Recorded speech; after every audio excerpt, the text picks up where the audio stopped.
Hello and welcome to The Last Word on Spurs. We are, of course, your multi-award winning Tottenham Hotspur podcast. We have dusted off those cobwebs and we are here for season 8 of Last Word on Spurs. I know what you're thinking.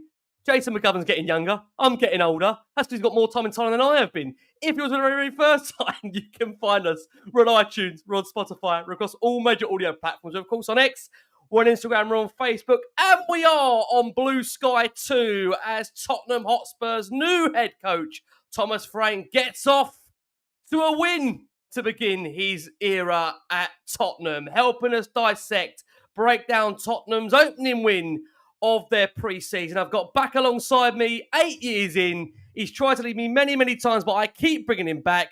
Jason McGovern's back alongside me. Jace, how are you? Lovely to see you here. It's not a transfer show. Let's be clear about that one. How are you, Jace?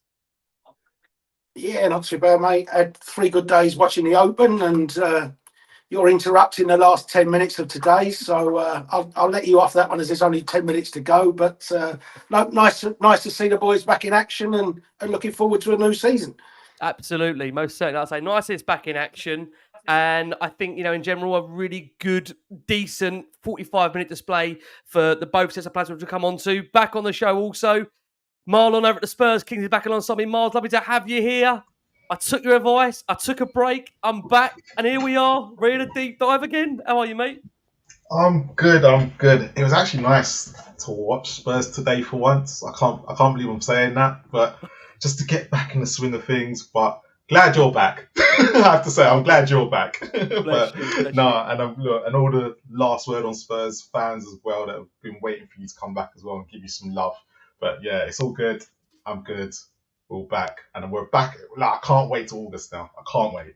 Yeah, I tell you what, it's going to be an exciting time ahead. I know, like I say, when you think about the summer, and I know many people at the moment are fixated with the transfer window. We know one man definitely isn't fixated with that transfer window because of what comes with it and the speculation and the nature of it. It is nice just to have a bit of a breakaway and actually talk about football again, because sometimes you get so lost about what is happening here and in with the window.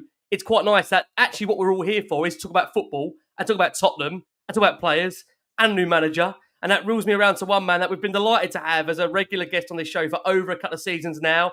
We've even roped him into doing pre-season with us. What have we done to the man? The wonderful TJ Ramini's back on the screen. Lovely to see you, TJ. How are you? Lovely and to you're see smiling. You too, yes, smiling. Bless you, I mean, listen, the season hasn't started yet, so I think I'm permitted a pre-season smile. It's lovely to see your face, mate. Welcome back. I'm glad you had a wonderful holiday with the family, thoroughly deserved. Bless Marlon and the rest of your willing recruits holding it down, doing a fabulous job. We are all committed and loyal to you, good sir. Lovely to be back on the show with such an illustrious panel. To the viewers and the listeners, nice to see you all. You are too kind, Steve. Thank you so much. I can confirm, just so everyone's aware, we haven't locked Richard Cracknell and Lee McQueen away in a cupboard somewhere. They will be making their entrance throughout pre-season. And, accordingly, we're just trying to bring everybody back off that sun lounger very, very carefully and making sure we've got them ahead for what could potentially be a 65 game season. Yes, you heard that right. Well, listen, let's start with one of those games, a non-competitive one. And many will argue that we hope this is going to be the start of how we wish to move on. Spurs do win their opening game friendly against Reading by 2-0, courtesy of goals from Will Lankshear and Luka Vuskovic, which saw Tottenham secure that win. I have to still call it the Medeski Arena. I'm not going to give it the name that I know it's been rebranded to, but very much Vuskovic, Mohammed Kudus shining on their debuts. Lovely to see Will Lankshear get his goal and minutes for Jamie Donnelly, Mikey Moore, Alfie Devine as well. Before I go in, bring the guys in, just to give you a bit of a roundup of the match facts and the stats from this one. It finished Reading 0, Tottenham 2. Tottenham, I'd say dominating, but edging further on the shots at 12-10. Spurs edging those shots on target 4-3. Reading, the busier of the two sides in terms of the tackling element, 16-12. Clearances, Reading were the far, far busier of the two sides at 27-19. Interception-wise, Spurs edged that 5-4. Tottenham, the dominative side in terms of total passes, accuracy-wise, 507-268. They also dominated that corner count at 12-6.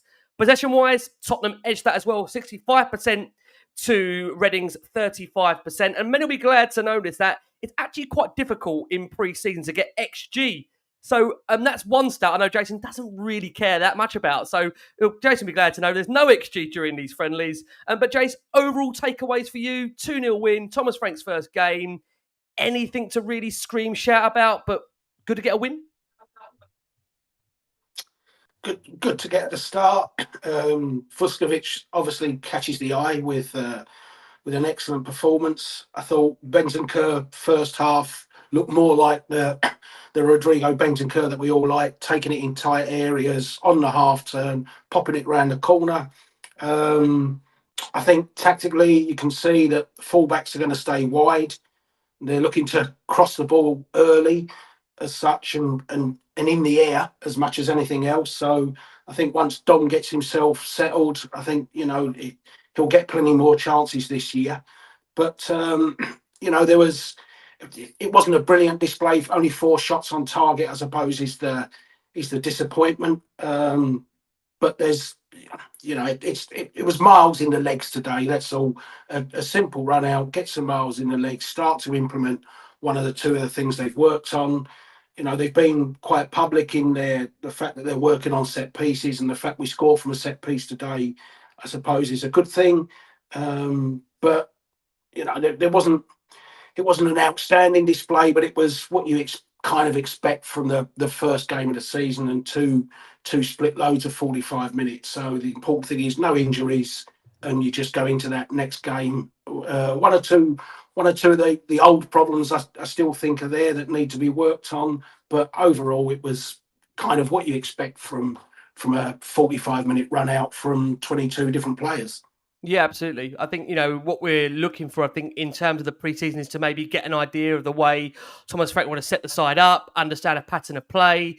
I think, very early on, what I think is a coherent and apparent is that when you're seeing the way he's addressing the group, look, it's only, again, the first game of preseason. It's hard to take too much away from it, but there's a group that do seem like they're listening. They are very much engaging with the manager. They're following instruction of what they've been asked to do.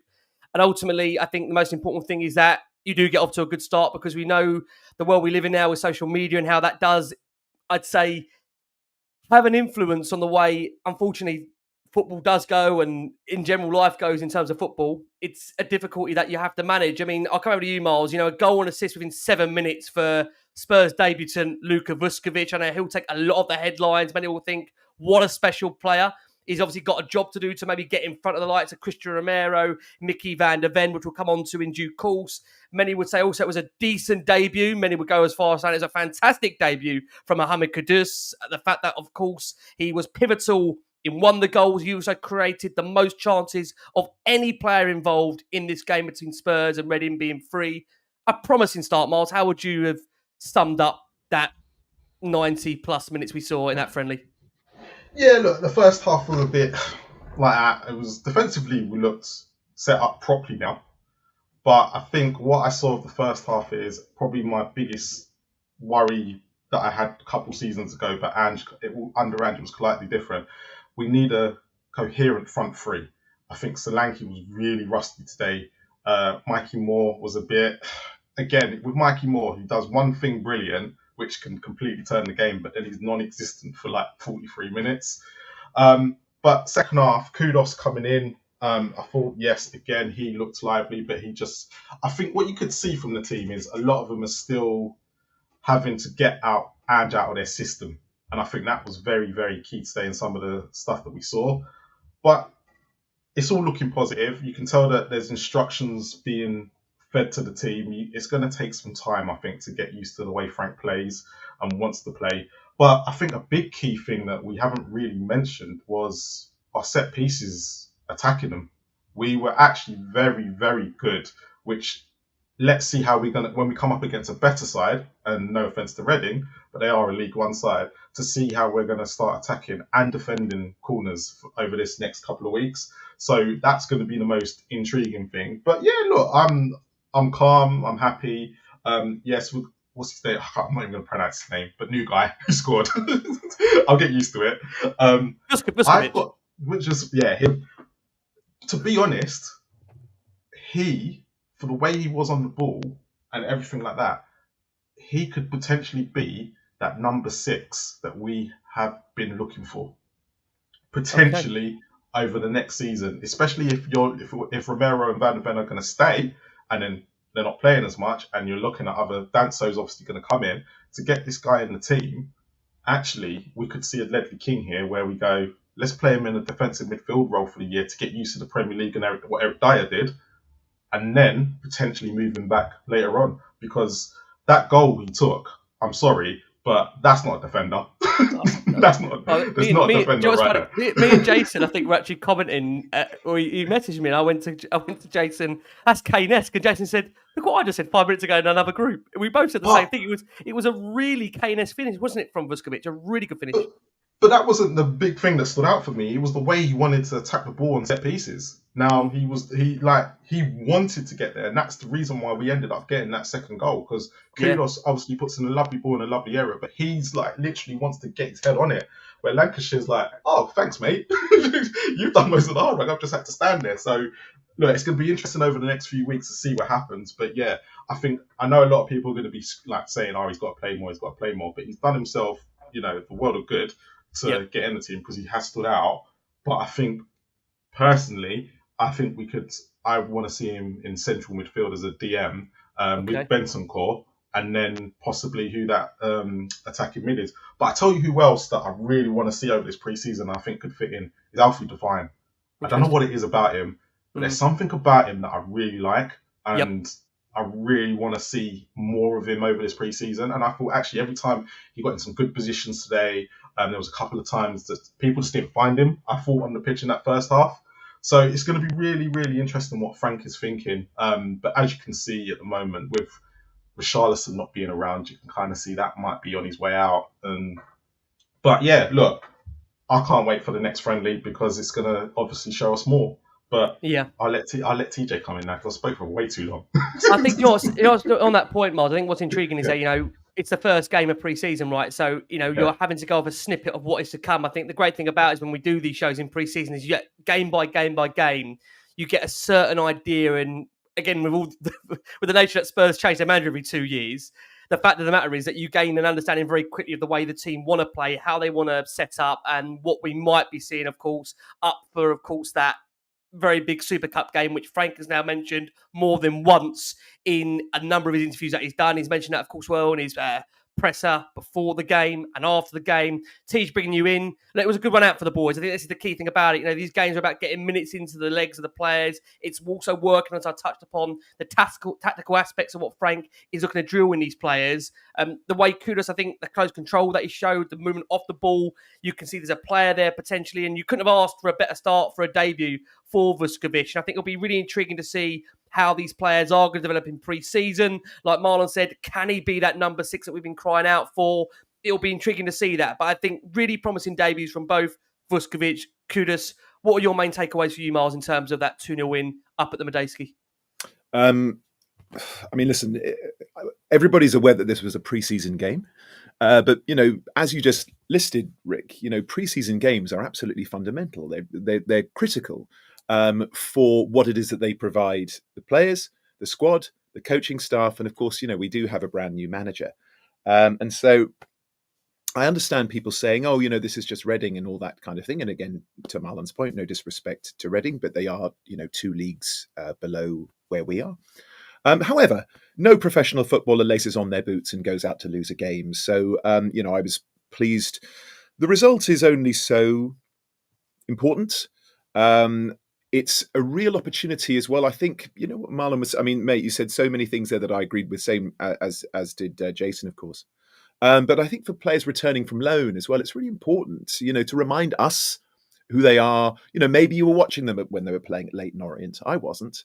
And so, you want to see them in a Tottenham shirt. And also you want to see these young boys, like what it means to them to put a Tottenham shirt on. I've often spoken before about, can you imagine, when we sort of watch those games and we can see that there's a lack of effort or a lack of industry or a lack of tenacity. I've said many times before, you'd have to mop me off the floor if I walked into the Tottenham Stadium and saw a Tottenham shirt with Ramini written on the back. I'd run through that brick wall if somebody put me in a Tottenham shirt with Ramini on the back. And so it's nice to see these boys react so positively. And the Vuskovic debate is a fascinating one. It's just begun, and this, I guess, illustrates my point entirely. Here's this boy that many of us have heard of, but, and listen, maybe there are people out there, the sort of academic, studious types who do follow every minute of every player who's remotely connected to Tottenham.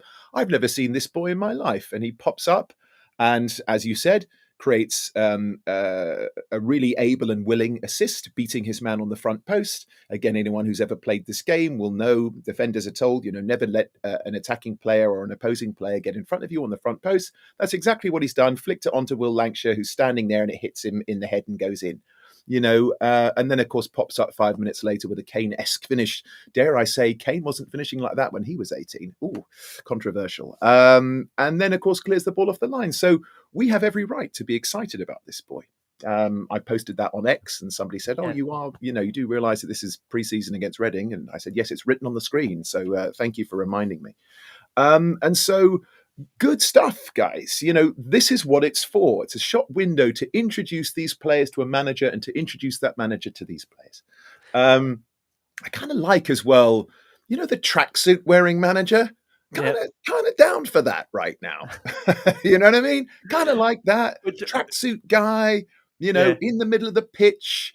I kind of like that. So, and I think that will ingratiate him to these young boys, because we're a young squad, aren't we? So, look at him, bless his heart. So, happy days, guys. Let's enjoy it. Of course, we've got other things we want to talk about which didn't work out so well, but for now, delighted. The thing is, you've got to laugh. You said we like that tracksuit manager. We've gone for every kind of manager, from a suit-wearing manager through to all the different types of what they can wear. At some point, because of Tottenham's nature of going through managers, we were going to end up with one in a tracksuit. So we've got one in a tracksuit, and we'll see how that does pan out. He looks, he looks like an assistant at JD Sports, but great. And lining them up on the pitch in a circle, and good. He kind of looks like one of them. Good, and he seems like such a genuine chap. He is new. He's new to all these guys. They're new to each other. So it's all looking good, Tottenham fam, and we can enjoy that, man. We can be pleased with that. I know, just coming back around you, it's very, very early days. This, I know many people can see the fact that he's got his what do you even call that? The graphics board out in front of the players, and I know people are almost loving the fact that we've got somebody that's being that hands on when it comes to on the pitch with the players. I mean, I know. Very, very early days for you. Do you buy into a lot of that at this stage? Is it a case of just trying to get minutes into legs of players? I mean, do you like seeing that, Jace, from a manager? I don't think I have to see it on the pitch, because if he wasn't doing it on the pitch, he'd be doing it in the dressing room or in the training ground or something. Because as long as he's doing it, I think visually, some things like that can be done visually for supporters to buy into it or something. But I think maybe that's looking too much at it. He knows what he wants to do. I think he knows how he wants to play, and he'll be having that balled out and meetings galore, as well as just on the pitch. So no, I don't go over the top with it for sure. But his presser, I felt he was quite calm and assured in his presser. I think we all know how Brentford played. They did look to Brentford were one of the biggest scorers last year, weren't they? They were. We know that they want to go forward. We know that they crossed the ball a lot. We know how they defer. So I don't think we're going to be a million miles away from his Brentford sides, but hopefully you'd think that with a little bit more quality in some areas that will elevate those levels just that little bit more. But I think we all knew what we were getting with Thomas Frank.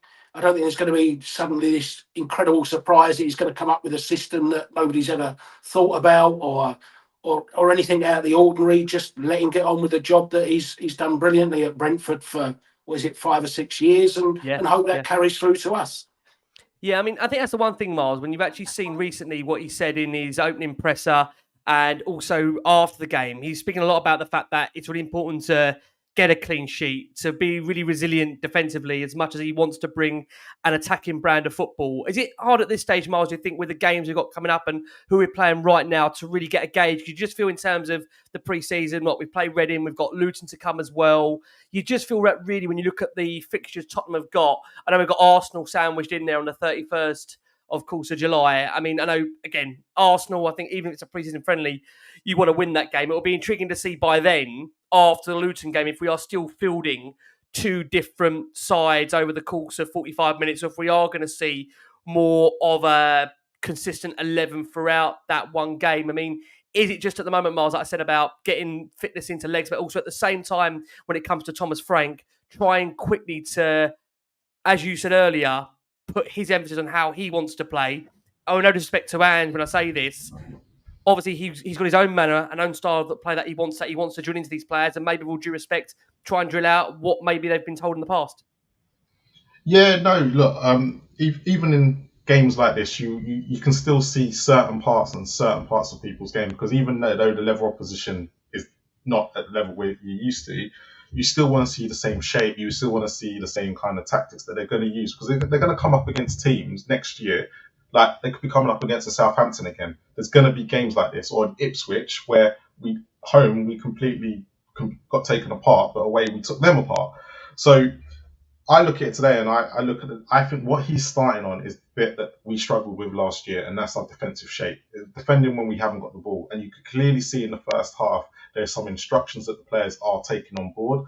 But the problem we've got is, because of the level of opposition right now, we're not going to be tested until probably that Arsenal game, probably in that first half. Because dependent on if they do, because it might be an agreement between both teams to change both teams in the second half, because it's like the third game in. But we will start to see certain patterns of play over the next, even against Luton. Look, the game will be today, and I bet you tomorrow, if they're in, they'll be going through everything that they lined up today and where it went wrong and where they were slightly out of position. It'll be all the negative parts that we won't see. We'll also see the 2-0 win and see it positive. But I reckon they'll go through everything tomorrow, because they will want to make sure that when they come up against Luton next week, whether it's one half or two half, even if they get a half, they've got to be prepared for Arsenal. As Thomas Frank, I think, said in his interview yesterday, right, where he goes about we will lose games. There's only two teams in history, and he mentioned Arsenal, and he said he regretted that straight away. You just saw his face when he said that. What I just said.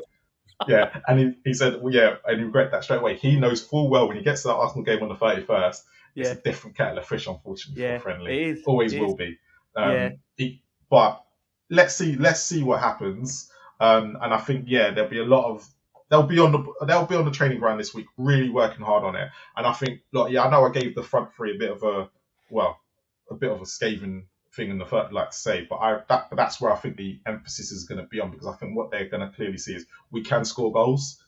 That's not going to be the major issue. Our biggest problem last year was conceding them, and it's trying to get the confidence in the goalkeeper and that back four, just to make sure that it's not the same as it was last year. And you can clearly kind of see that in the first half, and it's going to be really interesting, I think, between Vicario and Kingsky to see what's going to happen over the next few weeks, and who's going to suit the system more. Not who's the better goalkeeper. It's more about who's going to be more suited to the style of play that Frank wants. And it's going to be interesting whether he goes with the keeper with the feet or the shot stopper, which is going to be really interesting.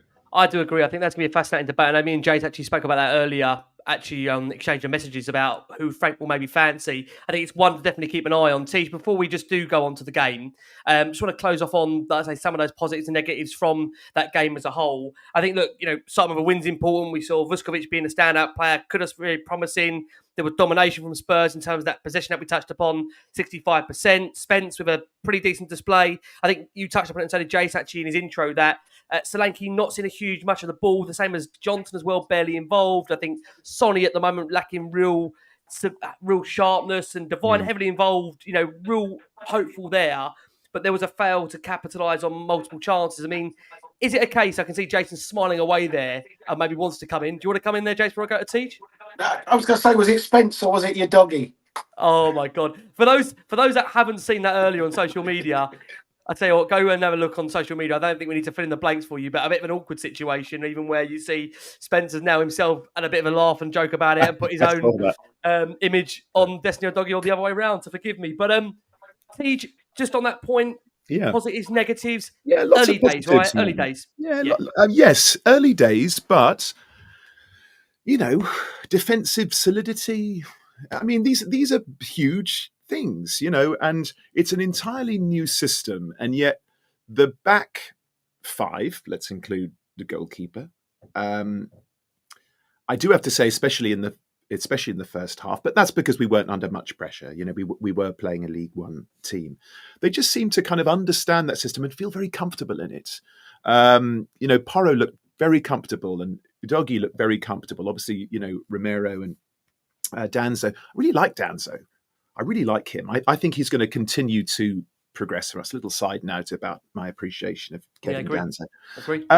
What was also very pleasing, and again, we were chatting about it over WhatsApp, is that because we kind of had real width when we were playing at the back, it just creates a little bit more space for Rodrigo Bentancur to constantly demand the ball. Jason and I were having a lovely chat about your brother from another mother, Ricky Bentancur, who we're huge fans of. He's such a gifted player.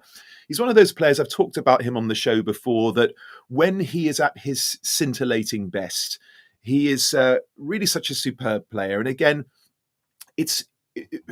no disrespect to Reading, but it doesn't really matter.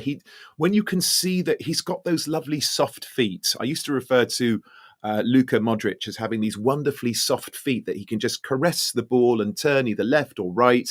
And also that he was constantly demanding the ball. It's really, really important from that number 6, whoever that central defensive midfielder is, you really are the guy, you know, and he looked so good today. And I think, again, the width that was created by Udogie being right out on the touchline on the left and Porro being right out on the touchline on the right really kind of created that extra space. So these are positive signs of a new coaching system which has all the potential to work, let's say. Of course, we're going to be tested when we go up to higher levels. However, these are the building blocks and the foundations upon which we are building a new team and a new system. And to me, I'm a glasses half full person, as people know. It does look pretty rosy from where I'm sitting. Also, we look pretty deep. We had a lot of players missing today. Like, oh, right, Maddison wasn't there. Oh, Kulusevski wasn't there. Oh, like, you know, all these players that are missing didn't really matter. Yeah, I do agree. And I know there'll be people at the same time as you saying that, T, saying, yeah, we need signings. We need players coming in. We need to bring more sure. players. There's a couple more. But you're right, because where we are now to where we were this time last. Remember, we only signed Danzo in January. And now we've made us, you know, so we're in a much, much better position. And I like the look of a lot of these boys coming back. To Miles' point, you know, Devine looks very positive, doesn't he? You know how he has this inclination to go, let me just see if I can whip a ball into the box. I mean, the one that he did, Solanke should have finished that. Agree. You know, you should finish that. That's bread and butter for a Premier League striker. The balls into the box don't come any better than that. And so there are lots of positive things to take out about today's game, opposition aside. Even if it was just a training game that we got to witness. There's a lot of positives from today, Tottenham fan. Yeah, Jace, do you want to come back in there very, very quickly? Because, I mean, I think that's the one thing, you know, we all do. Let's be very, very clear. I know you're the same, Jace. We all want to see the squad being strengthened. We all want to see that depth in there so we can compete on all 4 fronts, which Frank has kept mentioning really in these. I don't know if you've seen this and noticed that, Jace. That's been the one common theme that he keeps on saying in these opening few interviews, that it's about being able to compete on all 4 fronts that he believes Tottenham haven't been able to do since 2019, in his opinion. But is it a fact that when you actually look at what he's got to work with, quite a decent squad before you even look at maybe having to go into the window? And of course, we want to bring in players that are going to ultimately go in and actually directly impact the first team, Jace. Well, I think you're right. You saw 22 players today. Didn't see Richarlison, didn't see Maddison, didn't see Kulusevski, didn't see Dragozin, didn't see Tell, didn't see Odebear. There's 28. That's a long list, dude. You're absolutely right. That's a long list. Yeah, and I've said, despite this huge demand for signings, we've got 4 players more in our first team squad of senior players. Forget Solomon and Gill as well. Forget about those 2. But we got 4 more players than we can register for Europe. So, you know, it's all right to keep signing players, but at some stage, 1 or 2 have got to leave the club because you know, you can't possibly have 35 players in your squad. So, you know, we've seen Bissouma today. Then, you know, will we see Bissouma at the start of the season? The futures, obviously, of Sonny is still up for Debate. for grabs, or for want of Yeah. a better phrase. So, but it is interesting to see who will make that final squad. And, we don't have to keep signing without some players going out the door. But I think this is the key thing, isn't it, Jace? I think when we talk about signings, I might be wrong here. I think we all like to see players come in that are actually going to add value to the squad, but we don't want to see 7 or 8 players come in. I think what we ideally would want to see, I think, as Spurs fans, I can't speak for everybody, but if you're going to bring in at least 2 or 3 or 1 or 2 that are going to take the team up to the next level, not go and buy 5 or 6 in that, with all due respect, our squad fillers. We want players that are going to come in and actually directly impact the first team. Otherwise, what is the point of going to the market? So we will, of course, come on to later on maybe some of those players and where we're looking at. But look, we're going to squeeze in. We're halfway through our first break of the show for our listeners on audio. Let's hear from the man that has masterminded Tottenham's first win on their opening day of pre-season. Of course, it is Spurs head coach Thomas Frank. We'll be back after hearing from the Dane. Okay, we're Thomas at Reading. Well done. First game, 2-0 win, clean sheet. I'm guessing there's lots of boxes ticked there.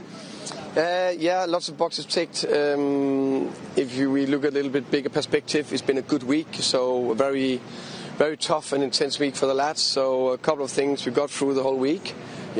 Touch wood, no injuries, everyone in a better physical place. All the players got good 45 minutes plus extra run after. So the fitness, box ticked.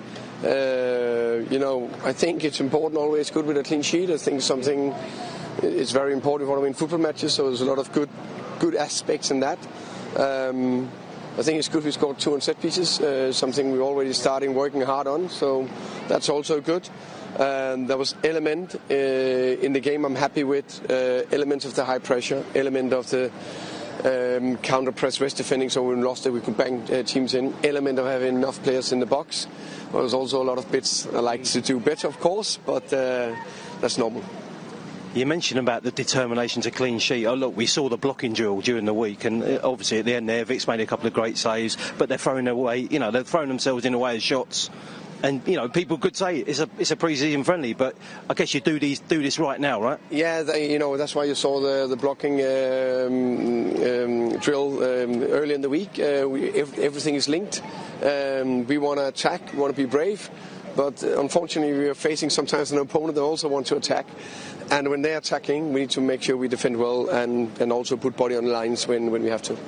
Anyone particularly pleased you today? I know you won't want to pick out individuals, but obviously, look, Mohammed Kudus, his first game for Spurs, and he looked bright, didn't he? Anyone else? Luka's obviously his first game, first goal, first assist. Yeah, exactly. So now I thought there was a lot of positive in there. If we start with Kudus, of course, he's the newest one. I thought he was exciting to watch. He had 4 or 5 very good actions where you can see what he's about, the way his pace, his 1v1 skills, the way he can twist and turn going forward. So I think that was a positive. There was a lot of others where, I get to know them better. Of course, I've watched him a lot over the years, watched him a lot before I got appointed, and in the training, but this is when you see them here now, and when I watch the game back, that's all the details we can go through. Yeah.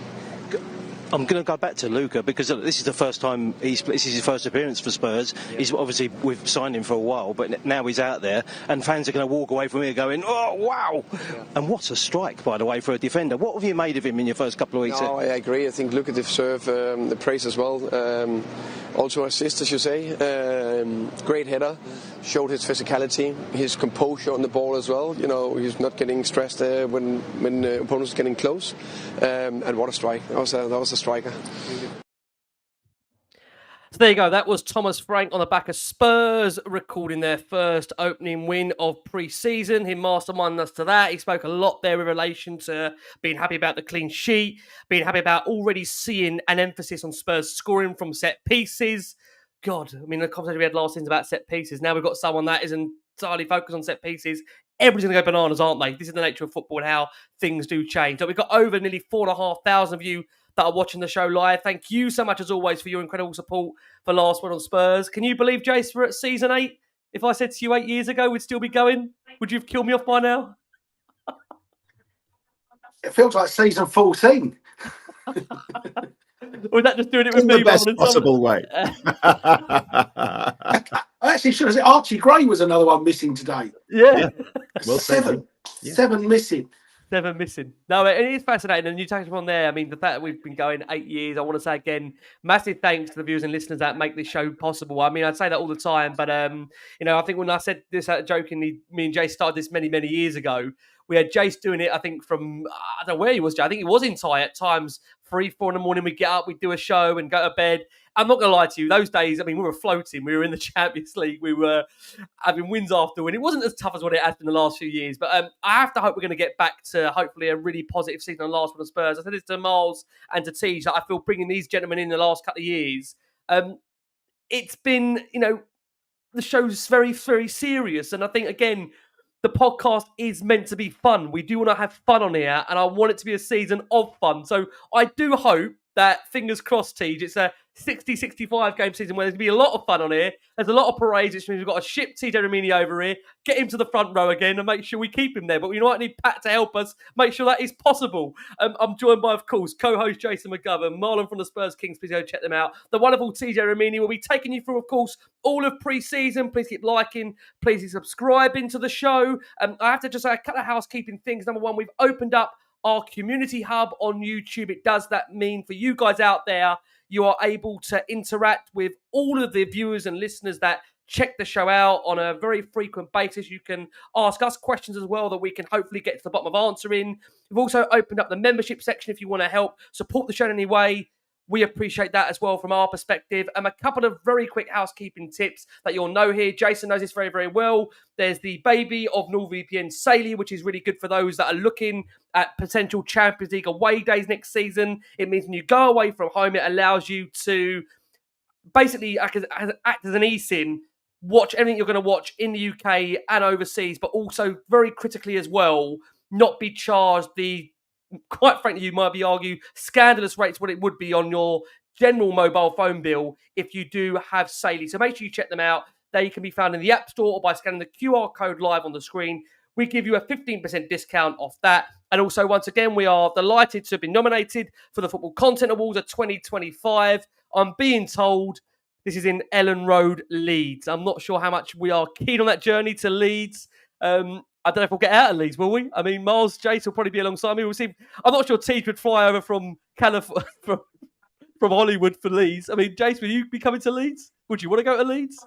Tough place to go, isn't it? Tough place to go. John Lily-White will be up for it. Lily White. John will know everywhere in Leeds. Yeah. I mean, my last experience with Leeds fans was suffering coins to the head when I was in the home section. So I'm not sure if I am keen on a move to Leeds. Miles, does that intrigue you? Football Content Awards at Ellen Road? As long as Leeds ain't playing, yeah, I'm all good. Leeds is a lovely place when they're not playing. On that basis, if anyone's listening from Leeds, we really tough. We've just offended you, so we'll move on from Leeds very, very quickly. And my second favourite club, mate. Don't ever go at Leeds. My second favourite club. There you go. Jason's bringing that balance to the show. I never quite believe I'd go to Jason McGovern to bring the balance to this show, but there you go. There's the balance you will need. Jason, a big fan of Leeds as a football club. They play in white. Of course, a side that are renowned for obviously having a rich history, and let's hope that's not going to do us down this, and we played them twice over. It's always, Jason, you're right. It is always quite a tough place to go. It is a tough place to go, Ellen Road. Never easy, although we did smash them up there 4-0 on our last visit. Right, let's quickly go through the 11 that made the first half that Tottenham put out. There was a late change to that as well. I know Tottenham initially reported that there was going to be Vicario in goal. I know Jamie Brown, bless one of our own, suggested that they were playing mind games with that, and in the end it was Kinski in goal.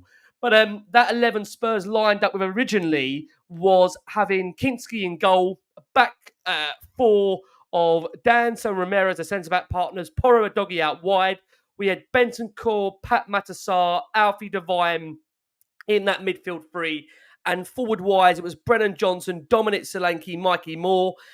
Critical, I think, to let you know, of course, that Romero was captaining the side of the first half, as Thomas Frank said he would be. And as Jason touched upon earlier in terms of the injury information, Thomas Frank said Richie has trained well, but we're just building him up at the moment. That's the big thing. He trained earlier in the day, and we expect a full week of training. And right now, we expect him to play next week. And when he's referring to next week, of course, he does mean Spurs' next preseason game, which we'll have you covered here on Last One on Spurs when we go up to Luton. So it meant, like I say, just to be clear, we ended up starting with Kinski in goal rather than Vicario. There was a error on the social media when it came to the lineups. Again, one of the fascinating things that people would have seen in the build-up to the game, those that did attend, of course, the Medeski, was the fact there was a real emphasis, even before they started, on practicing set pieces in the warm-ups. We saw them, Frank and the Spurs squad, go over to applaud the fans while heading back down the tunnel. Massive shouts and screams of Johnson, again, ole ole, champions of Europe, we know what we are. I was joking with Jason earlier that Waka Waka is probably, between both of us, our most played song of the summer on our phones, and the fans absolutely burst into that in the opening minutes. And Jason is pointing to his shirt for listeners on audio of I don't know how we got it in Bilbao with his 17th shirt that we were being driven mad with at the parade for people who want to take pictures of that.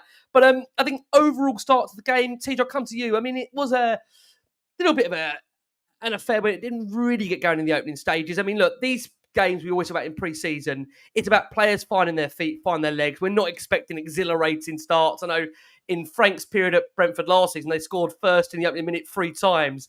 I think even in pre-season, we can afford that, right? We're just not going to get that at the moment. It's about trying to slowly ease these players in. Of course. And the thing is that, look, we've already discussed at great length today. We are all aware of who our opposition was today. However, this is a team playing at home, probably wanting to put themselves in a shop window as well. And I don't think anybody could argue how physical they were. Good Lord. They were. Like at number 20, 2 red cards and remained on the pitch. So, it's not like we weren't up against it. I mean, technically, of course, we're superior to these guys athletically as well. Sure. But, these are fast, strong, aggressive young men who are looking to make a point. We're not going to come here and turn us over. And also, who had more to lose today?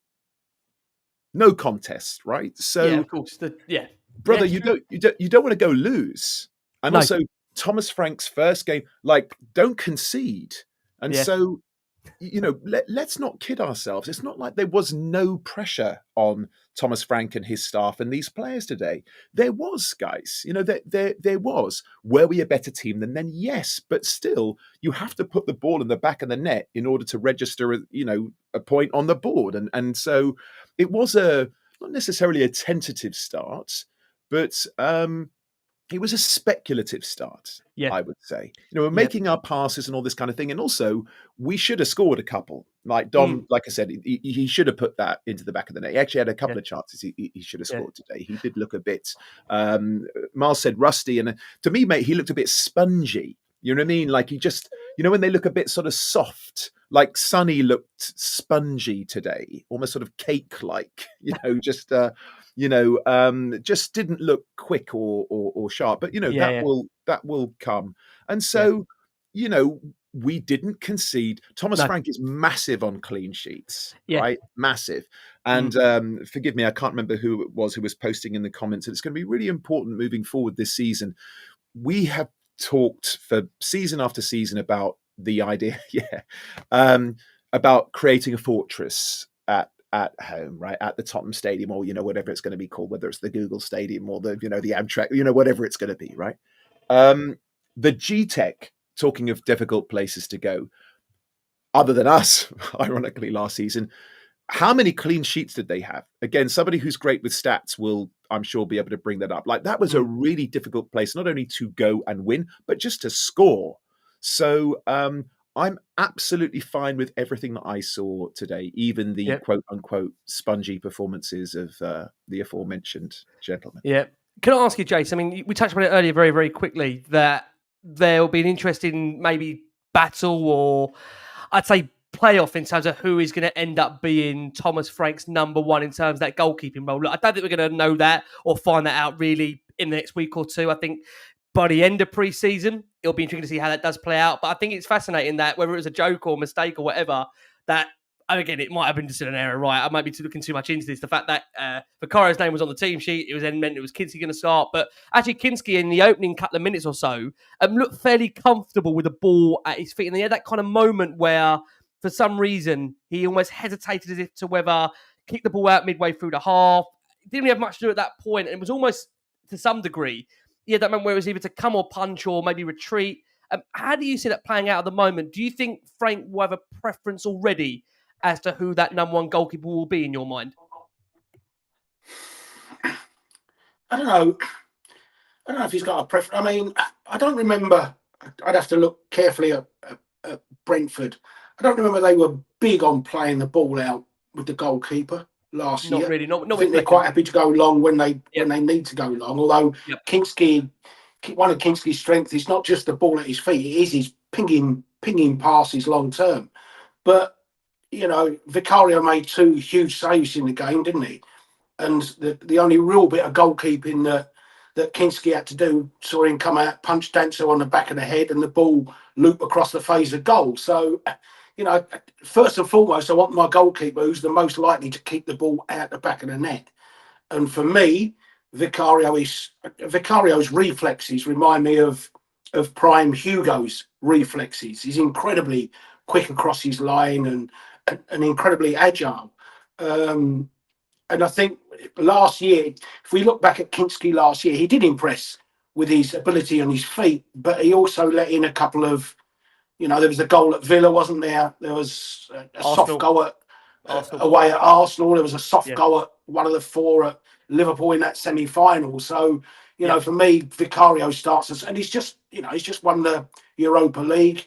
He's part of the leadership group. I think one of the big things that Ange liked about him was his character and things. So I'd be surprised if Thomas Frank has come in and immediately thought, no, Kinsky's my man. But over the course of the next few weeks, we'll soon see. That, you know, it was nice as well to see today, Jace. I think the biggest test will be who plays at Bayern, because I think that the friendly at Bayern will be 70 minutes, what he wants in that Super Cup final, and that's obviously a huge game. Yep. That's a huge game, that Super Cup final. As I keep saying, I'd far sooner win the Super Cup game and lose to Burnley than the other way round. That's for sure. So I think who starts that friendly in Bayern will give us a much better idea of who his number one is. Not necessarily the Arsenal or the Newcastle games. Interesting. Take him on the back of that first. Yeah, I was going to say, Jace, he also looks like he's filled out a little bit.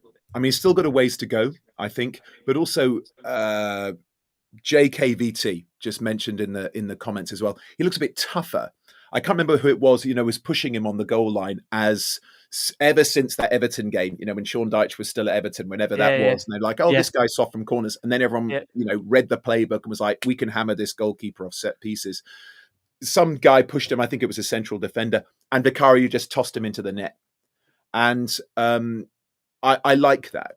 It kind of just says to people, don't push me. I'm going to push you back. And so I think just having a kind of tougher mental attitude and believing a little bit more in his own physicality. And again, remember, these are young men. When you're a young man, you go down the gym and you look at yourself in the mirror afterwards and you think that, I look strong, I feel tough. These all make a difference, man. So I think that's going to improve him enormously as well. It's just to kind of have a bit more confidence in his own physical toughness. Yep. Listen, Can I just add to that quickly? Please. The only thing I'd say about the whole situation is when we look at Vicario and Kinsky last year, you have to look at that Vicario. The reason why we're saying that he probably looked slightly better was because of his European form. His European form had Romero and Van de Ven. If you look at his league form, he was just as bad as Kinsky. When I know we look at the Arsenal game and the games of Kinsky and Villa game where he made the mistake. But actually, if you look at what Vicario was making mistakes in the league games, it was when he didn't have the normal back two with him. So it's going to be really, really interesting to see which one is going to be more comfortable with the main back two. If that's Romero and Van de Ven, because that's where Vicario did shine, was in the Europa League games where he was making the shot.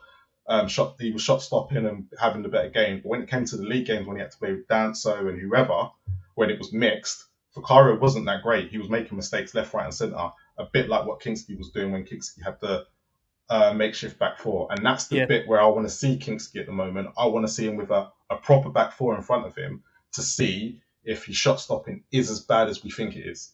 It's going to be interesting to see how it does play out. And I think, like Jason said there, the key will be, I think, I agree with you, Jason, I think who starts at Bayern is, I think, the biggest indicator as to where Frank's decision is made up in terms of that goalkeeping element to the squad. Look, in terms of the way the game progressed, what he said, I mean, Alfie Devine, you said it, Miles, earlier, we want to see more of Alfie in this pre-season. I think that's the one thing that I don't mean this disrespectfully last season. I think the problem with any manager at Tottenham is because you are having to get results, you just don't get the opportunity to be able to give youngsters more game time. I think the likes of, Alfie Devine, and even if we're going to see the likes of Ashley Phillips maybe given opportunity, I don't know. I think, the likes of Jamie Donnelly, we know there's a player there. We saw it last season. I think it'll be very intriguing to see actually how much game time a lot of these young players will get, because I think that will give us then a real good indication as to how much, in Frank's mind, he's willing to give these guys an opportunity next season. When I said, again, it could be a 60, 65 game season. Better call we touched upon as well, Rick. Sorry to jump in, but what will that goal do for Lankshear? Like, what will that do for him? I understand it was not the most prestigious or illustrious goal to score. You're not going to be getting any nominations for a Puskás anytime soon. But still, people say all the time, it's the hardest thing to do in sport. But, one of the hardest things to do in sport is put the ball in the back of the net in football. And he did it. And I did him a little disservice afterwards. I was kind of having a little bit of a joke of him and continuing on from what Marlon was saying when we were praising Vušković. But, when it skims off the top of somebody's head, you've got to be ready to go, still push that defender out the way and also not head it right into the goalkeeper's hands. When you're a couple of feet from the goalkeeper, you can see from that still, that was a great still. He is attempting to head it into the far corner past the goalkeeper. So good on him. How old is he now? 20? Something like that? Yeah. Fair play to the kid. What's honestly an open-ended, rhetorical, hypothetical question for the viewers and listeners? What will scoring that goal do for this young man? Will that give him another 2-3% of confidence and then unlocks his potential? Just another little interesting point. Right? Yeah. We need to move on. We're going to come on to those goals in just a second. I promise you we are. Mikey, more an interesting one. I mean, Jason, does it feel like a big summer for Mikey or big season ahead? Because there's been reports, suggestions that if Mikey isn't going to get regular first-team football, there's a suggestion that Borussia Dortmund might be keen to take him just on a loan basis, just to give him that regular first-team football. You could argue these seen the likes of Sancho go there. You've seen Gittins as well. We've seen young players do well at Dortmund, to be fair. Where do you see Mikey Moore? Is it a big pre-season for him, Jace, or is it, again, very early to call that? Well, they've done well at Dortmund because they've gone there.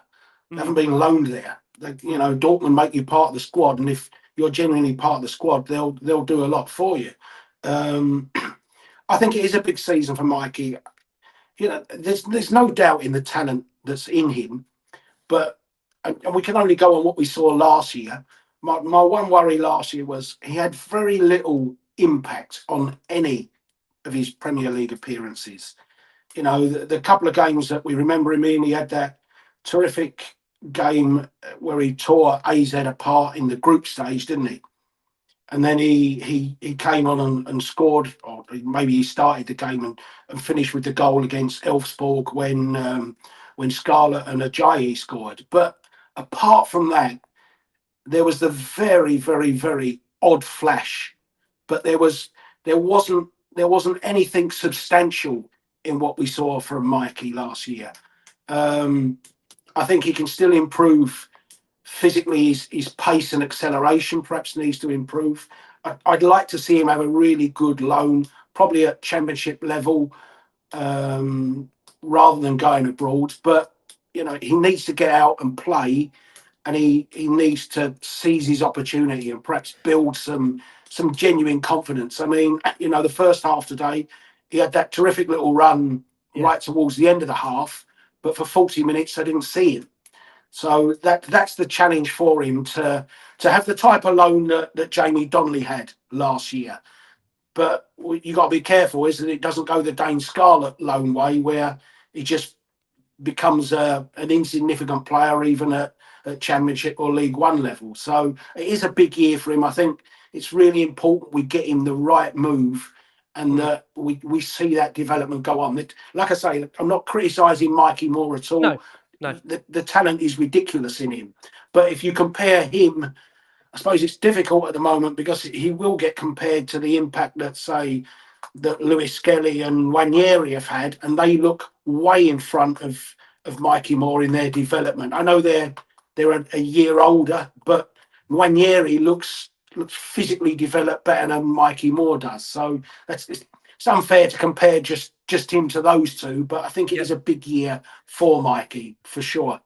Yeah. Also, just one thing I want to mention, obviously, from that first half is the fact Romero is back in the team. Coming over to you, Miles. I think the fact of the matter is now it seems to have quietened down about a potential Romero exit. I think, again, having spoken to, a number of journalists on the show, and from what we're feeling, it does feel that for now, although Frank really didn't want to go too far expanded in terms of what his overall situation is. He just said, look, he's here, he's committed, he's playing. I think he had a moment where he headed the ball into the side net and he did keep pushing the team forward. I think when you look at that back four overall, Dan, so I think we touched on was quite solid enough. We had a Doggy, Bright and Positive down the left. Again, it was quite a decent half for the back four. Saw, that shot from point blank range. Divine, we touched upon, a mostly Bright first half for him. Bentacle looking calm and composed. Are you calm and composed, Miles, about Romero's situation now, or do you just want to see that window shut to actually get a gauge on it for you? Look, when it comes to that situation, I don't trust anything because I had Harry Kane playing up until a week before the league season started. So, we've been through this once before. I just don't and I don't trust this club not to probably sell Romero later on. He'll be playing now just to make sure that he's there in the shop window. Here he is, and he's actually playing quite earlier than I thought he would. So for me, until the window shuts, that is when I'll trust that Romero is going to be here all season. But with him, we're talking about Romero, him and Sonny, for me, they will play up until that moment they're sold. Because Harry Kane played a week before we played against Brentford under Range, and we had the whole pre-season of will he go, will he stay, and he played literally like much every friendly. And then the week we go into the Premier League season, Harry Kane's not there, and we have to change everything. Well, Ange had to change everything, and he got away with it. Don't get me wrong, but you can't trust anything with this club. And I know things are meant to be changing. Don't get me wrong. I've seen. Look, I was told by a lot of people. I mean, Jason didn't agree with this. I was told. Well, no, I think he would agree with this. I was told not to come back because Tottenham were really busy in the window. Don't come back. I was told not to come back. I was told stay away. Look, as soon as you come back, the Morgan Gibbs-White thing's just gone flat. So it's all your fault. Blaming me, are you, for Morgan Gibbs-White? Yeah, I'm blaming you. But no, in all seriousness, look, with Romero, he's clearly said he basically wants to move to Spain. Atletico Madrid are playing that game where, we haven't got enough money, but then we'll go and sign players for 78 million euros. So, look, I'm not trusting anything. Things can change. Things can move. Yeah. We're only in July. The window's got another 6 weeks to go. Yeah. Let's see what happens. But like you said, when Frank was asked the question about him and Son, he basically said they're here for now. You just don't know what the next. No real commitment to it, and so for me, look, if he's going to play and if he's going to be here all season, I'd love it. But I just know that the way we've stacked with defenders at the moment, it's kind of going. Maybe they are kind of thinking that he is on his way, and they're just trying to get cover for him. I agree. Look, that first half end, as we said, pretty much finish up going forward, but the game really was maybe lacking that huge amount of intensity, uneventful. I know we said we're doing an hour, so we are going to squeeze in very, very quickly our last break of this show. We're going to hear from goal scorer Luka Vuskovic. We're then going to whiz wrap round a TJ Ramini and take you into the final part of Last One of Spurs. Let's hear from Spurs' goal scorer and debutant Luka Vuskovic, a goal and an assist. What a start to life for Tottenham. Let's hear from Luka Vuskovic. Well, I think it's fair to say we're with the man of the moment, Luka. First appearance, first assist, first goal, first clean sheet. Not a bad start. I'm very happy for those stats, and I'm more happy that we won the game with a clean sheet, and we just need to continue to build this, and that's it. Tell us about your goal. What a clean strike that was. You must have been delighted with that. Yeah, Kudus gave me top assist, and I just put it in the net. I had a little bit luck, and I'm very happy about it. So look, this is the first time we've seen you play in a Spurs shirt. You've been at the club now a couple of weeks. It's been in pre-season. How have you found it? How have you found everyone? Now everything is perfect. The club is behind me. The players, the staff, the coach, everyone are happy with me a lot, and I'm really happy now, and that's it. And I mean, look, this is your first taste of English football against Reading, against a League One team. How did you find the game itself? I think it was a good game. It was a lot of duels, a lot of transitions, and I think we managed it good. And again, clean sheet and victory, so it's good. And did it help to have someone like Vicario behind you, talking to you all the time? Of course, Vicario, Van de Ven, besides me, it was really amazing experience, and I hope it will continue. Well, after this debut, you've got a lot to live up to now. I'm expecting 2 goals, 2 assists in the next game of Luton next week. How about that?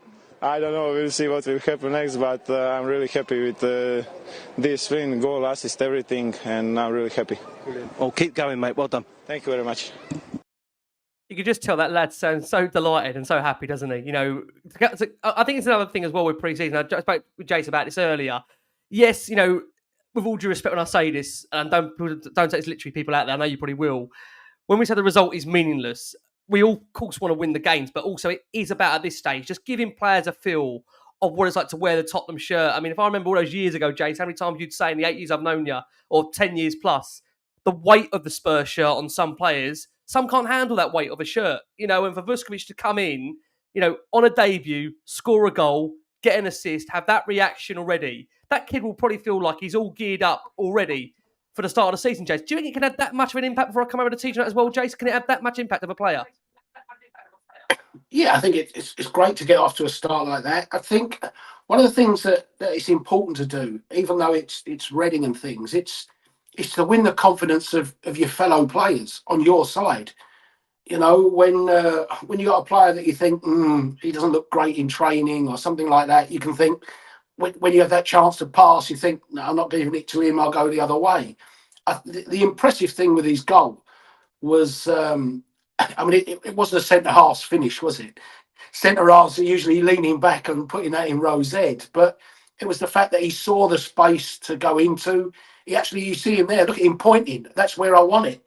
You know, he told Kudus exactly where he wanted it, and it's a left foot strike. He's played on the right hand side, looked comfortable on his right foot. He's hit that with his left foot all along the floor, right into the corner. It's just but he hasn't driven it like anything. He's really placed it, passed it into that corner. Really impressive finish. That's like I say, that's not the impressive the finish of a centre half, and he actually scored quite a few goals, hasn't he, since he's known? And just the way he's developed. He's left Croatia. I think he played the second half of that season in Poland.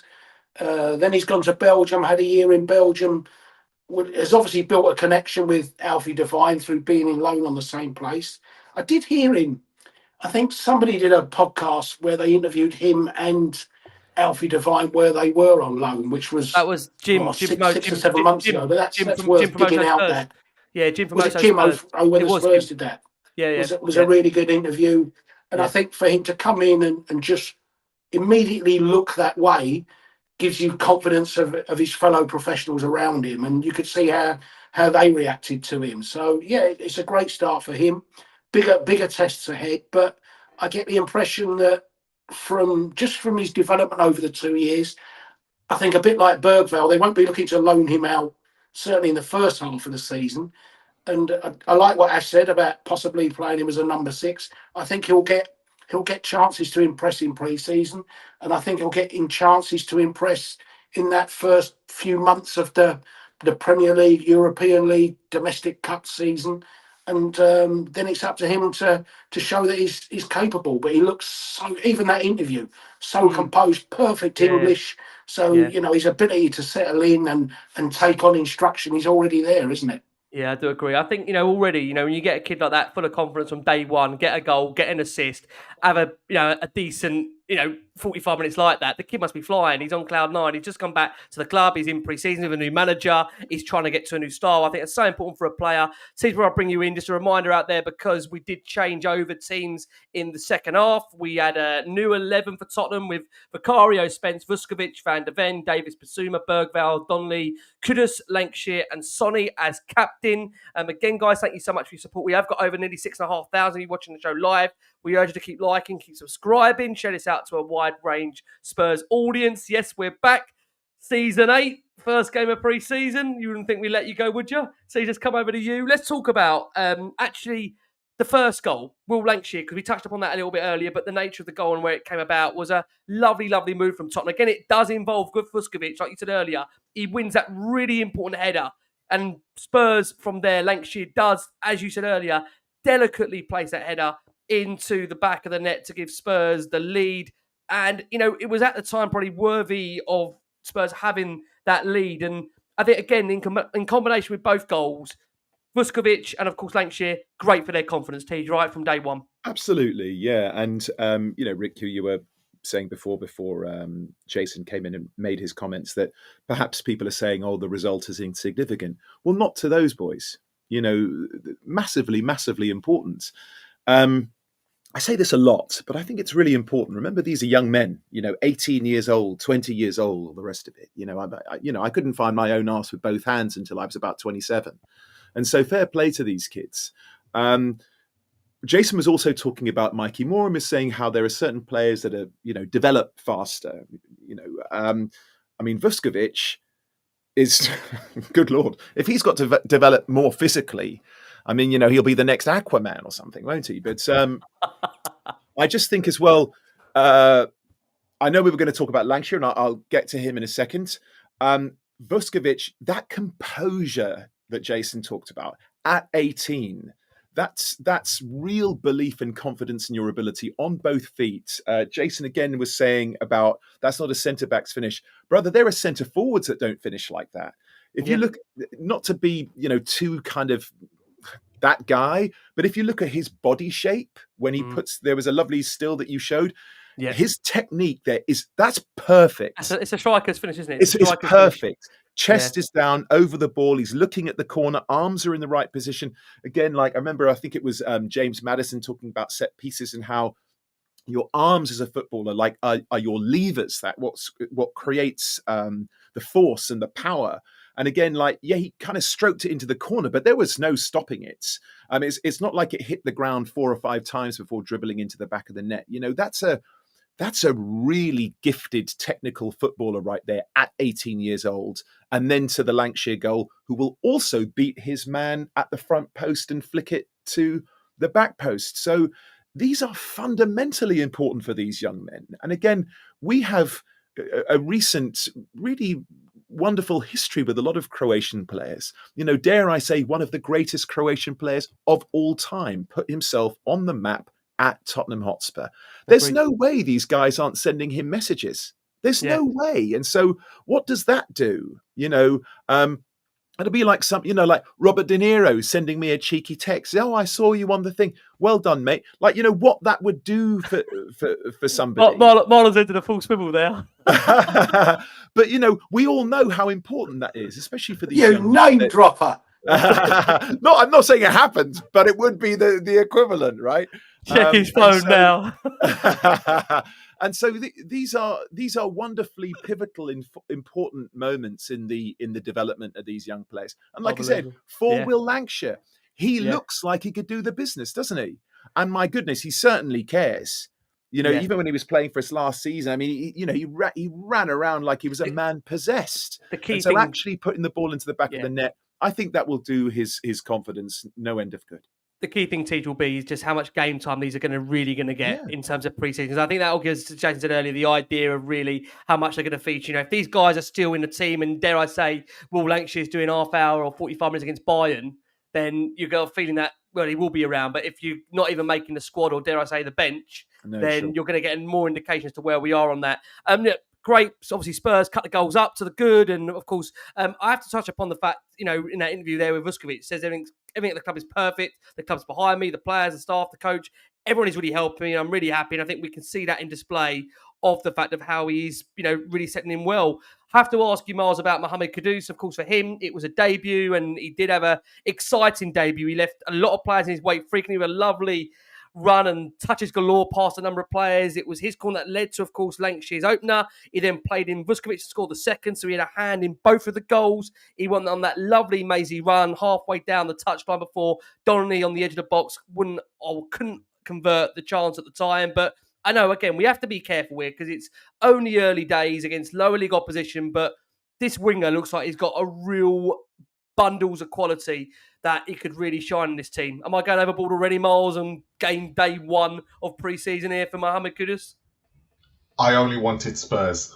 That's all you need to hear about this guy. No, look, he's everything that everyone's been highlighting and all the video reels, what he's going to bring to this team. We saw glimpses of it today.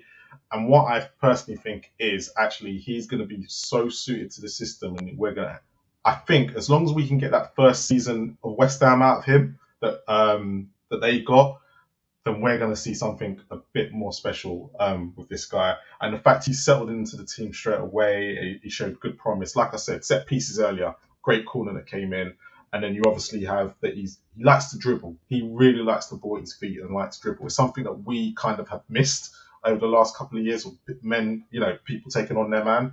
But look, let's not go overboard yet. Let's let the games come and let's see how everything develops. But Kudus, there's a reason why we all got excited when we signed him, and we can clearly see that the way it's going to work for him in the system. I think I said this on when we got him. I think there's a Wemo about him that could fit in this system. So where we were going after Wemo quite early on, I think Kudus. Does he play on the left as well, Miles? Do you know? He plays both sides. Yeah, both sides. Yeah. Have you seen him play on the left? Yeah, he played a lot for West Ham, but because of Bowen had to play on the right, he got moved to the left, which everyone said kind of hampered his game a little bit. Okay. But he still managed to get assists and stuff. But he's better when he comes in off the right, like he was in the first season. Yeah, because I agree. I mean, his ability to take people on. I mean, he just kind of knows. I don't think he thinks there's anyone in this league that he can't take on and beat. Yeah. So I'm thinking about obviously Johnson on the right, and I know Johnson, splits the room. However, I think his ability to stay on side, get on the end of a ball and tap it into the net. So if you've got somebody on the left who's constantly beating his man, you know what I'm saying, Miles? It's going to be interesting with Johnson, I think, this season to see where he's going to fit in under Frank. I know Frank wanted him at Brentford. Same as Gray, Miles. I think that's the key thing. He wanted both Gray and Johnson in his Brentford side. I think that is a really key point we can't get away from. Miles, I'm going to loop back around to you. Yeah, I'll loop back around in just a second. Jason, I want to ask you about Sonny when he came on. He came on. He played, obviously, of course, that second half. Many suggesting it was a really rusty display from Son. Some question his body language. I mean, look, I'm not going to question a player's body language in pre-season, for God's sake. I mean, I just think that's outrageous. I mean, the guy has just come back into training in this last week or two. I think if you want to know about Son's body language, look how pleased he was for Vušković when he scored his goal. It was in pre-season. He was very much jumping all over him and celebrating with him. So I don't really buy the body language issue with Heung-Min Son at the moment. But gut feeling, Jace, as we move closer. I know we did an interview recently with Henry Winter. Your view changed on Sonny at all? I know when we did that interview with Henry, there were suggestions coming out of Korea that there was a chance that Sonny would like to stay another season, playing the Champions League. Again, mixture of different reporting at the moment. Is it just a case we have to wait and see, Jace? Hard to know what's going to happen at the moment? Yeah, I think so. And I mean, even people talking his body language. We don't know the discussions that he's already had with Thomas Frank. I'm sure they've already sat down and Thomas Frank has said to him, look, if you stay here, this is the role I want you to do. It may be that you're a starter. It may be that you're on the bench some weeks. We don't know. We're not party to those discussions. So, I'm sure Sonny's been told that. I'm sure he's also had them from the club and have said to him, look, we definitely need you to go to Korea, but we'll let you go on a free, or we'll let you go for 2 million, or if you want to stay here. So, whilst that's up in the air, it's difficult to know what's happening with him. But I wouldn't read too much into today. There was a lot of players look rusty today. And in 45 minutes, it is what it is, mate. I don't think there's too much to look into, one way or the other today. No, I agree. I know you're a little bit rusty. We saw obviously Mickey van der Ven have that 45 as well. He was also back in the side. One moment of a little bit of something else from Mickey, but apart from that, it was a typical Mickey van der Ven-like performance. We had, obviously, of course, Jed Spence and Kudus down the right. They look like they were linking up fairly well. I think that's one partnership to maybe keep an eye on. Actually, Miles, going back to you on that partnership, is that one you might be excited about seeing, the likes of Spence, Kudus linking up? Because, again, I'm only judging off the back of 45 minutes, right? Which, again, is a difficult thing to do in football. I shouldn't really be doing it, but that has got the potential to be quite an exciting partnership if it does materialise. Yeah, but I think what was very key today was, if people didn't notice, was Udogi's positioning. and Porro in the first half. I think that was so key. It reminded me of Rico Henry in his first 2 seasons when Brentford came up, and then is it Lewis Potter? They're quite far forward, and the right back kind of tucks in a little bit to make a back three. So, and I've just seeing that, I think that's what's going to be more interesting, because I don't see Spence getting ahead of Porro this season. Unfortunately, I think he'll play games here or there. So it's kind of like how like you said, that relationship, will that be able to materialise in the Premier League if Porro is going to be the main starter? But it depends, because Spence could push himself if him and Kudus get a relationship, like you said, and they still start developing. Then actually that might push Porro to be out of the team. So yeah, look, it's looking good. Let's just watch this space, because Porro, we haven't seen Porro and Kudus yet, so it could be better. We don't know. Yeah, I do agree. And these are all champagne problems, boys. You know, these are the problems you want to have. Problems you want to have. At last. You know, we're looking at pretty much now every position going, well, you know, who would you take? So the fact that even we're having these debates, we're in such a privileged position now. And this is what I was saying, you know, maybe 20 minutes ago, half an hour ago, whatever. We're in so much of a better position now than we were last season. And to Jason's point, I understand transfers are terribly exciting. You know, I understand that. And it's not like I'm impervious to that.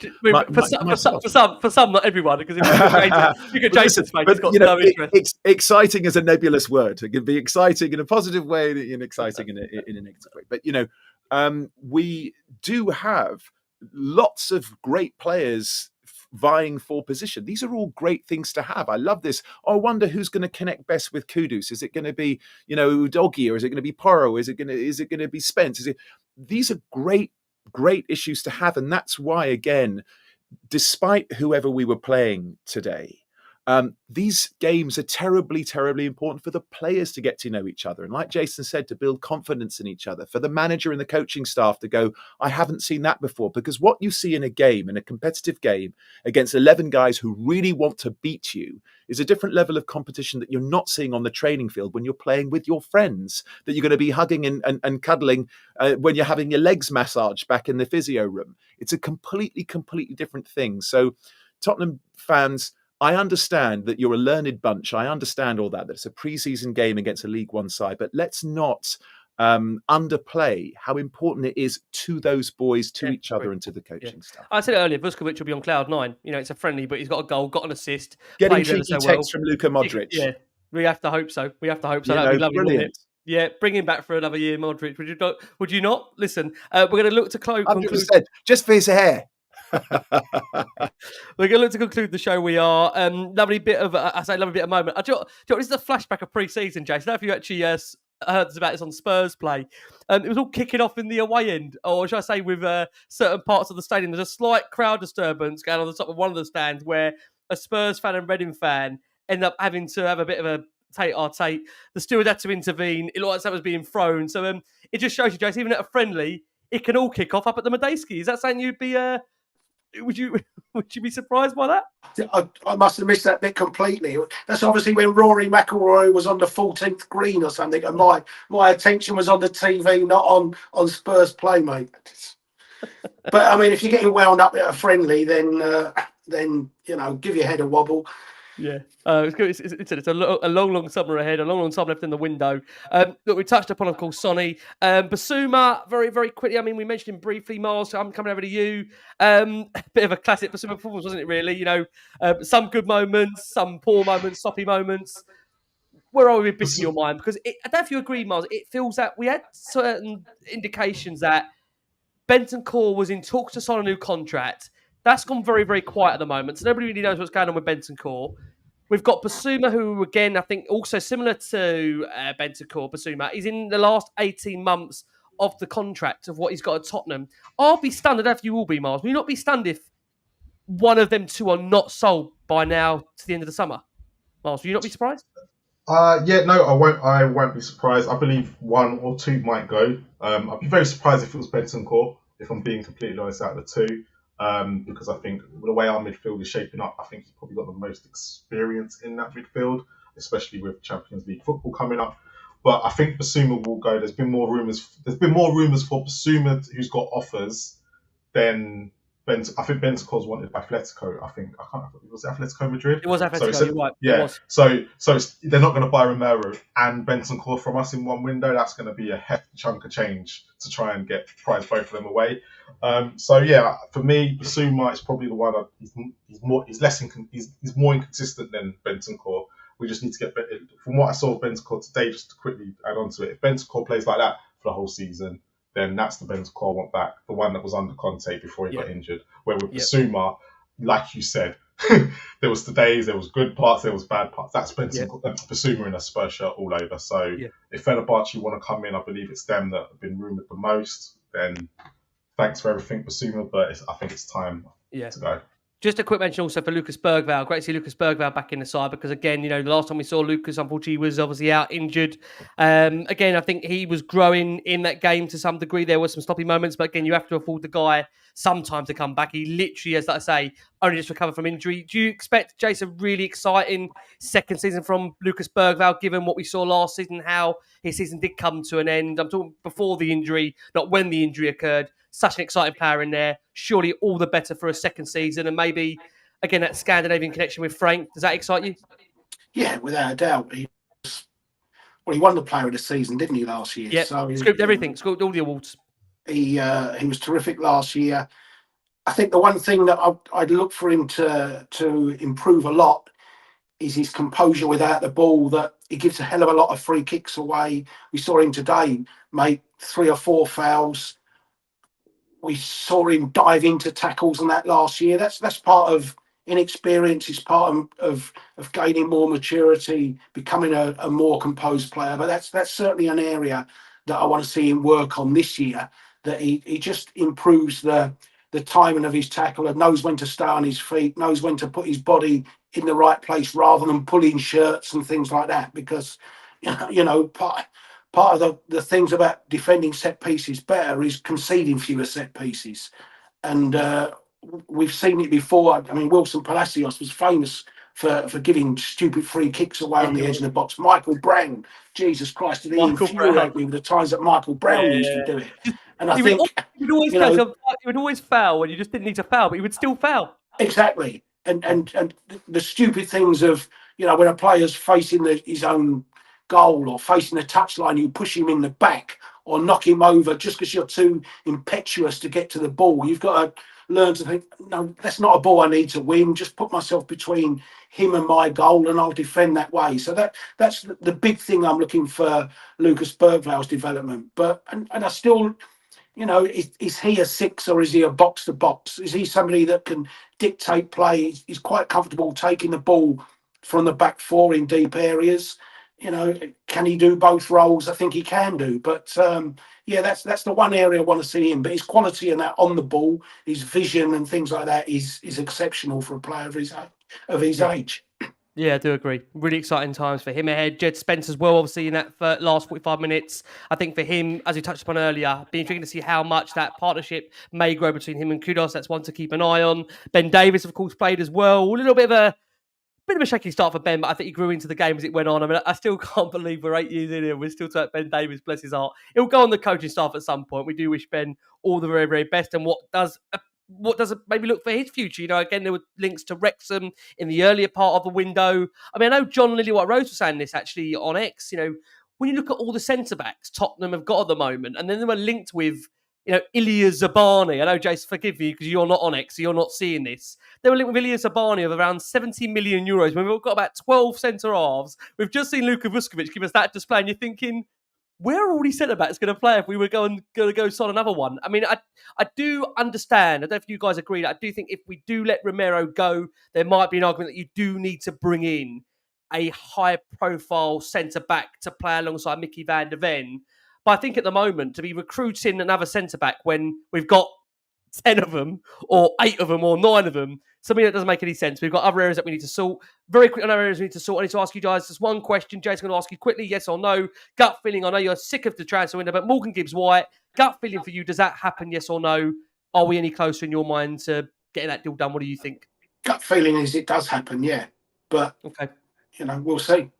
We'll see. In legal things, everyone's always confident. So the only 2 comparisons, Elise had a release clause and didn't move. Yep. And famously, of course, Arsenal paid 40 million and £1 for Luis Suarez and didn't get him. Yes. So they broke the release clause. I think Van Dijk's was slightly different because I don't think there was a release clause and that was simple tapping up. But I think it will happen, yeah. And again, then, you're talking about in midfield. You look at today, Bissouma, Bentancur, Sarr, Bergvall, Gray, Gibbs-White, Maddison, Madison, Kulusevski. Sarr. There's 8 in there, and that's before you allow for Jamie Donnelly's or Alfie Devines and things. So you're right. It's it's an incredibly big squad that we've got. There has to be some players going out. For sure. Agree. Yeah, they've also got that club trade issue that I know we spoke about before, and you keep telling me that's an issue they've got to resolve. They've got to resolve that club trade issue. And before we close, let's get the thoughts very quickly of Tej and Miles on it. Tej, for you, obviously, a lot of the Spurs fandom right now is around Morgan Gibbs-White. If this deal does get done, there's been suggestions that, obviously, from Forest's perspective, they may or may have not reported Tottenham to the Premier League. We don't know because we're not privy to knowing what is happening. It's gone very much quiet. We did see Morgan Gibbs-White play the first half of Forest's pre-season game against AS Monaco. He waved off the fans. Again, from being here 2 years ago, Harry Kane about waving off. I mean, you can't really get a gauge on whether a player's wave is them leaving or just waving off because they're going off the field for the first half. I mean, do you have a feeling, Miles, Tej, firstly, on whether Morgan Gibbs-White at Tottenham will happen? What's your gut feeling? Yeah, I mean, my gut feeling is that yes, it will. However, if it doesn't, I won't be brokenhearted because, as we've just discussed, we have an enormous amount of players, quality players. Not that I don't think he is a very special player. I do think he is. I think he'll come because I think he wants to come. And I just don't believe, personally, there's any point trying to keep a player at a club where he doesn't want to be. Again, I talk about this all the time. We all do. And again, we all know this. The margins are so fine. So, if him being quote unquote forced to stay at Forest sees him drop off 2 or 3%, then he's nowhere near as effective for them as they will need him to be. And remember, no disrespect to Forest, they don't have a squad like we do. I know they did really, really well last season, but they just don't. So I would be happy to see him come, but if he doesn't, c'est la vie. Yeah. Miles, let's close with you very quickly on Morgan Gibbs-White. I think it's important that we do mention the fact that they have been trying for the last 18 months, Forest, to negotiate a new deal with him. To date, Gibbs-White has shown no interest whatsoever in looking at improved terms. And you may argue that might be a key reason as to why Forest, ideally, if they get what they want money-wise, and maybe they're unhappy about the leakage of that release clause and where that has come from whichever party that's come from, how this does play out. I mean, the thing I said this to Jason actually before we started the show. I mean, I suppose in Forest's mind, Miles, they probably weren't expecting to maybe lose a Langer and then Gibbs-White so quickly in the space of 2 weeks. That's already leaving them severely short in an area of the pitch where you'd argue is one of the most important for Forest, given the fact they're also going to look to be in some form of European competition next season. How do you see this quickly playing out, Gibbs-White, for you, Miles? Have you got a gauge on it? So I've seen the footage of him. I would say it's waving at the fans. He's clapping and then he puts up the heart thing to the fans. So I'm not entirely sure what that means at the moment. But I think if the Forest fans never reacted on social media the next day when thing was accepted, I think that deal goes through. I think it was the fact that they, like you said, they lost the Langer one day and then they were going to lose Gibbs-White the next, which was probably their 2 most influential players last season, bar Chris Wood. So for me, I think it does go through. I agree with the panel. I think it will go through. It's just the terms of, I think Nottingham Forest at the moment are trying to get a player in. So when they go out to go get a player now, people are not going, well, you've got Elanga money and you've got Gibbs-White money and push the price up a little bit. So I think that's a bit what's going on at play at the moment. But we'll see. We'll see. I really hope that we're still carrying on with our other business as well. Because there's certain positions that we still need. But I think Gibbs-White, we will see him in a Spurs shirt. I hope we do anyway, because I think he'd be a great addition with Kudus. Agree. I wonder if somebody like Biss or something could be a part of that move deal. potentially the other way. Obviously, maybe. they're very different players. But, Yes. Well, listen, we have got quite, as we said earlier, quite a stacked group of players. There's an argument we could move players on, but listen, we shall see. We'll keep you updated. But there you go. Spurs have completed game day 1 of pre-season. Thomas Frank had his first win as Spurs head coach. It means for us that we're going to move on to Luton next week, where again we'll get a gauge as to who's going to be available for that, who isn't going to be available for that. I want to say a massive thank you to Jason McGovern, who I can hand him back to the golf, not the boxing, just the golf. Jace, thank you so much. Go and enjoy the next week. Golf's finished, the darts is on, mate. Darts is on now. Don't tell me that's not a multi-sport Not national household. darts. We'll let Jace go and watch his darts, not the boxing, just to be clear. Siege, thank you so much. We're going to see you next week for Luton. So again, we'll have a good gauge as to next week where we stand and what's going to happen. Siege, thank you so much. We appreciate it as always. Brilliant. Lovely to see you, mate. Welcome back. Lovely to be back on the show. Jason, great to see you, mate. Miles, always a pleasure, brother. Thank you to the viewers and the listeners. I know Ricky does mention it from time to time, but I'm going to do it as well. Please do like, share, subscribe, do all that kind of thing. It really does help him. He deserves it. He works so hard to produce such a great quality program that we all love and adore. So please, please, please help him to spread the word far and wide. Love to you all. Bless you. Thank you so much. Rick, actually, can I ask you one thing, Rick? Go on. You just come back from your holiday. How was your flip-flops? Did you take your flip-flops with you? Absolutely superb. I was floating on the world. Shall I tell you why, Jason? I took you and Marlon's advice to go away for 2 weeks and try and not do anything. So I did my best. I had to send a few messages, but I honestly did enjoy the break. And you know yourself, mate, when we've had the flip-flops fitted, did they? They fitted. They fitted. Did, you know what? okay, I will say, when you do this for so many years, and you said it to me as well a while back, you've done so many seasons, so many different managers, so many players that sometimes it's nice to have a little bit of a breakaway and just completely and utterly switch off. So thank you to everyone who contributed during that period. Siege, Jace, and Miles as well. Miles, thank you so much. I mean, Miles is just getting started. He's only been a year in, so he's not feeling the strain that me and Jace have been feeling yet. Siege is still floating on the world at the moment. Give him a few years, he might be coming to you saying, Rick, I need more of a break than this. Miles, thank you so much. Spurs Kings TV also back going. I love the fact Miles put out a little community message on his Spurs Kings page to say him and Ash have now recharged and are ready to go. I'm thinking, I don't know what's coming on this show yet, let alone what's going on Spurs Kings TV. I tell you. No, it was, do you know what? We needed the break. It was a long season, a hard season. And I just said to Ash, I need to rest. And I was like, you need to as well. Yeah, and he's been itching. But look, we'll be back bigger and better. And we'll be on here as well. So last word on Spurs is always our favourite place to be. Bless you, mate. Thank you so much. And I will just, one of the greatest moments actually of last season, which Teach reminded hopefully saying, was that I was at a wedding. Teach was I saw Teach before this at the dinner before, and I was just panning this video of Jace, of Teach, of Miles, of Ash, and whoever was there also on the night. Waka Waka.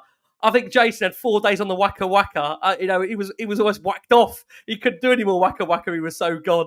It was just unbelievable back in June what was going on. I think the great thing is, for those that watched the game on Spurs Play earlier, even Hainsey and of course the guys over on doing the platform there, they can't help mentioning Bilbao. I think it's really important that we don't forget what Bilbao did for all of us only a few months ago and the memories it created, and also the fact that, as Jason keeps telling us, we've got another final coming up. We could have another parade. I think we shouldn't underestimate how important these pre-season games are in the build-up to that, because like we said earlier, and Jason's right, that Bayern Munich game, you just feel by then you're going to get, definitely the Bayern game, a real good indicator of the players that Frank is going to field for the Super Cup. And I said, Jace, you said it, I think, numerous times on it already.